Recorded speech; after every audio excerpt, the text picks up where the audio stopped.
Umaga, malapit na magtanghali. Ating menu for today's ay kinataang sihi or shell with munggo, sitaw. Ayan, shout out sa aking kaklase na si Shell. So, ayan yung nagdala sa akin ng shell kahapon. Thank you, Shell.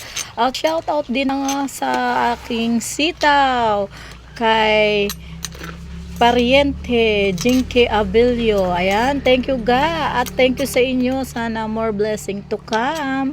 Ayan, nakakatulong po ang inyong mga blessing. Ayan, may ulam na po ako ngayong tanghali guys. Kasi na-miss ko rin yung mga ganitong ulam. Ayan, ginataan. At ngayon, ang huling ilalagay natin ay sili, dahon ng sili. Ayan, para masustansya. O, diba? Ito yung mga simpleng ulam pero healthy. Ayan. O, diba? Masagana sa probinsya pag masipag ka lang.